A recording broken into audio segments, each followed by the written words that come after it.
Good morning, class. Today our topic is the characteristics of tourism product. So the first characteristics of tourism product is it is intangible.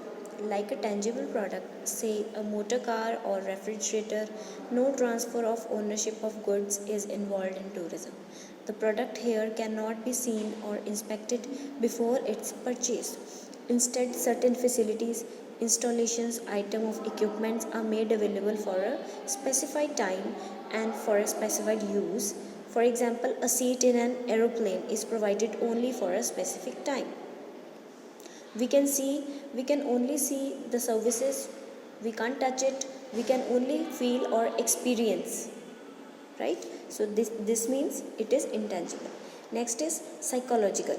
Psychological means a large component of tourism product is the satisfaction of the consumer derives from its use. A tourist acquires experience while interacting with the new environment, and his experiences help to attract and motivate potential customers. Next is highly perishable. A travel agent or tour operator who sells a tourism product cannot store it. Production can only take place if the customer is actually present, and once consumption begins, it cannot be stopped, interrupted, or modified.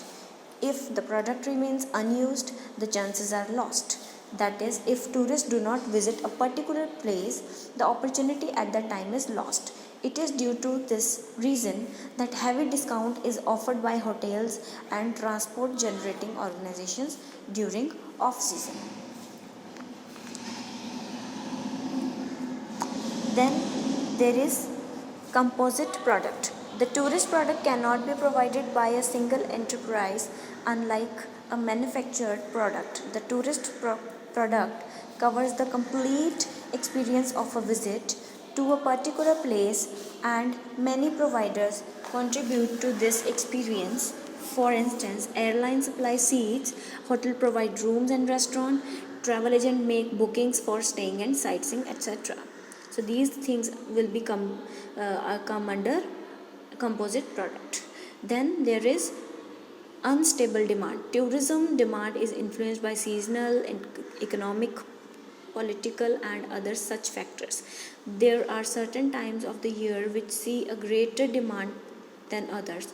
At these times, there is a greater strain on services like hotel bookings, employment, and the transport system.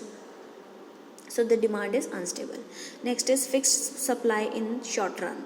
The tourism product, unlike a manufactured product, cannot be bought to the consumer. The consumer must go to the product. So he needs to go to that specific place to buy that product.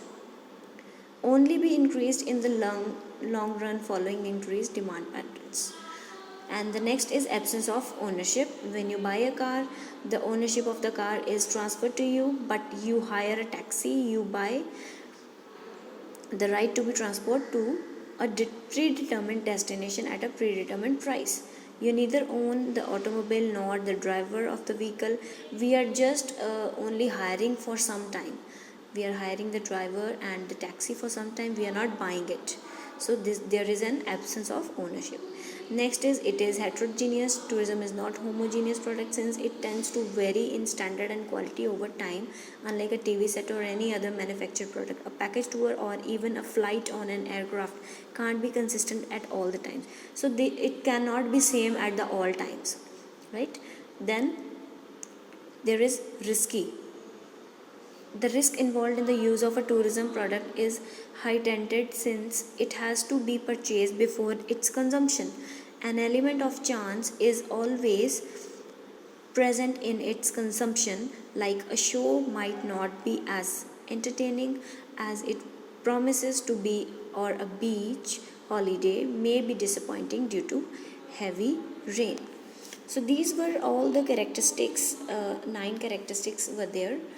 I hope you all understood